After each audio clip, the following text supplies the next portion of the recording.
घबराने की कोई बात नहीं है मैडम, थोड़ी देर में होश आ जाएगा। फिर भी अगर कोई ऐसी वैसी बात हो तो मुझे टेलीफोन कर दीजिएगा। अच्छा, तो मैं चलता हूँ। थैंक यू डॉक्टर साहब।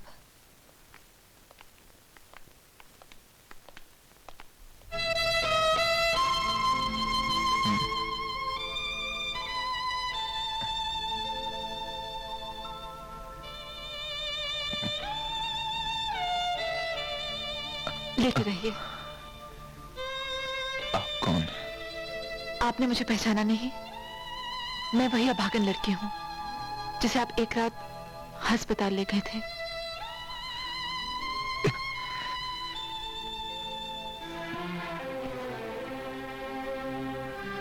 वहां तुमने एक बच्चे को जन्म दिया था। उस बच्चे को छोड़कर चली गई थी। क्यों क्यों छोड़कर चली गई थी? क्या करती, बहुत मजबूर थी। नाजायज औलाद को लेकर कहां कहां भटकती मैं।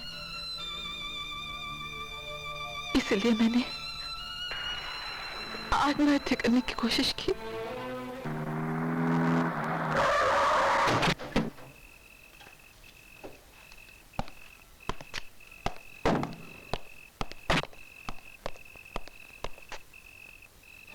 आपने मुझे क्यों बचाया? मैं मरना चाहती हूँ। लेकिन तुम क्यों मरना चाहती हो बेटी? क्या बताओ बाबा, मैंने एक आदमी से प्यार किया था और जब मैं उसके बच्चे की मां बनी। और वो आदमी? उसे दूसरी शादी कर ले।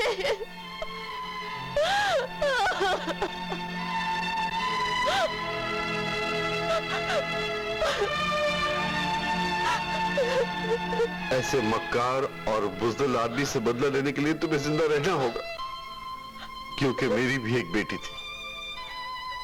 उसकी कहानी और तुम्हारी कहानी बिल्कुल मिलती जुलती है। उसने आत्महत्या कर ली, लेकिन मैं तुम्हें मरने नहीं दूंगा। अपनी सारी दौलत तुम्हारे नाम कर दूंगा, लेकिन तुम्हें उस आदमी से बदला लेना होगा। बदला लेना होगा, बदला लेना होगा। और इस तरह मैं बच गई, लाखों की दौलत की मालकिन बन गई। मगर मेरे दिल में बदले की भावना आग की तरह दहकने लगी। तुमने उस आदमी से बदला ले लिया? ले रही हूं। मैं उसे तड़पा तड़पा के मारूंगी। कौन है वो आदमी? उसका नाम किरण है।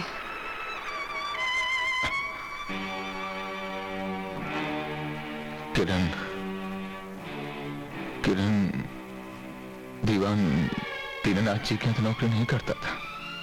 आप उसे कैसे जानते हैं?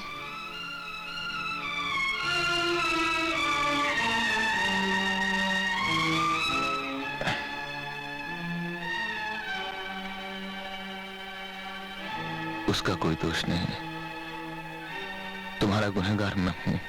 आप? हाँ, मैंने उसे शादी के लिए मजबूर किया था।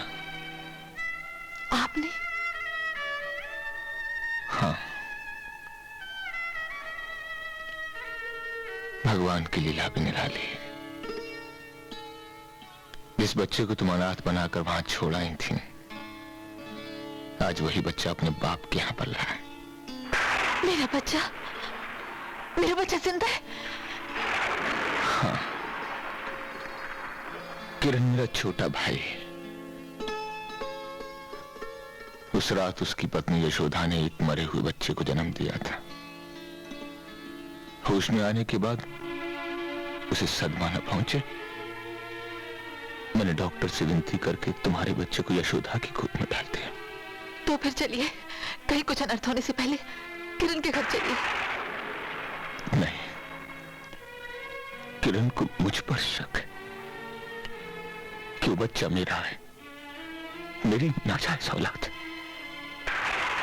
जिनके लिए मैंने अपनी खुशियां, अपना सब कुछ बड़े भैया, आप पर लगा ये दाग मैं धोऊंगी। किरण की गलतफहमी मैं दूर करूंगी। आपसे एक ही विनती है, आप यहीं रहिए। आपको मेरी कसम।